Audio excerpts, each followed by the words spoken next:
As you know, scientists have a duty to not let politics affect their research, but one Northwestern University professor saying in a Wall Street Journal op-ed that it's happening. He writes this: scientists corrode public trust when they pretend to have authority on social and political matters.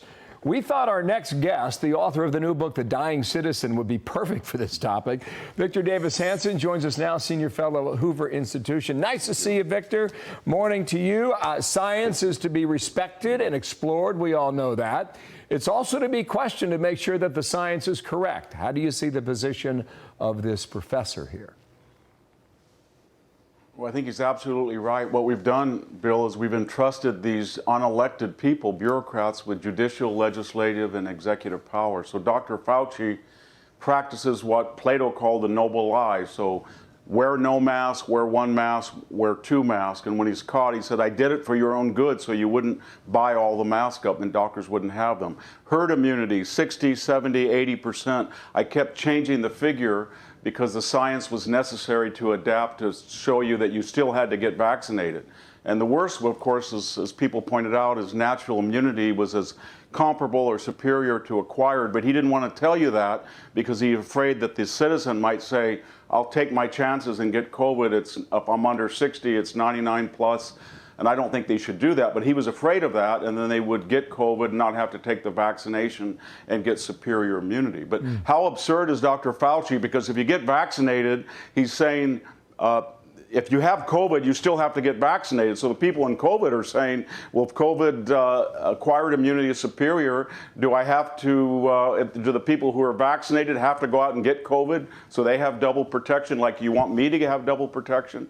So and then, you know, this is common, Bill. We had those 1,200 healthcare professionals in May of last year swear that the mental health concerns of the BLM protesters were more important than violating quarantine, violating social distancing, violating mask wearing. And, you know, I'm really disgusted with this. And I think everybody is. They don't like these noble lies, if that's what the term is. James Clapper, when he lied, if you remember, under oath, and said the National Security Agency doesn't surveil people. And then when caught, he said, well, I only gave the least untruthful answer. Or those 50 retired CIA experts, scientists, whatever we use, said Hunter Biden's laptop is probably Russian disinformation. And they did that because they thought it was noble not to see Joe Biden lose the election. I would just argue, these Victor, people are very dangerous. If the science takes you in a different direction, you have to change your position, your feeling on that. In this piece that I mentioned by Gary Saul Morrison, he writes that last year in Montana's Glacier National Park, they had to remove signs that said the glaciers will be gone by the year 2020. That's an irony there into itself. Now, the governor of Texas, Greg Abbott, had a breakthrough case with COVID. And just this week, he signed an executive order that would ban the vaccine mandate. Now, assume that his position is based on science. How do you feel about a governor of a very large state like that taking that position?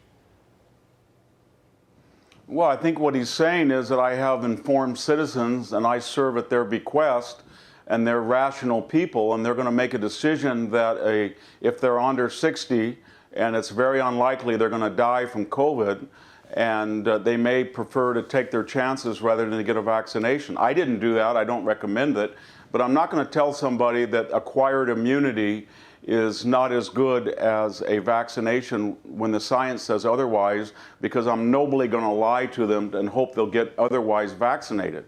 And that's what he's trying to tell people, that I'm going to give you the facts and let you make the decision because I trust your judgment more than I do Anthony Fauci's. Remember, Anthony Fauci is a person who routed $600,000 through EcoHealth and some insane idea to promote what was really gain-of-function research at the virology lab in Wuhan, which was ground zero of the pandemic, and he still denies that it's gain-of-function research. A citizen wouldn't do that. Nobody would elect a representative to do that. Only somebody who's unaccountable to the people has that latitude and power, and yet we're not supposed to get upset about it. And he to this day, he won't tell us why he routed that $600,000 or whether it is or not gain of function. And the science suggested he's incorrect.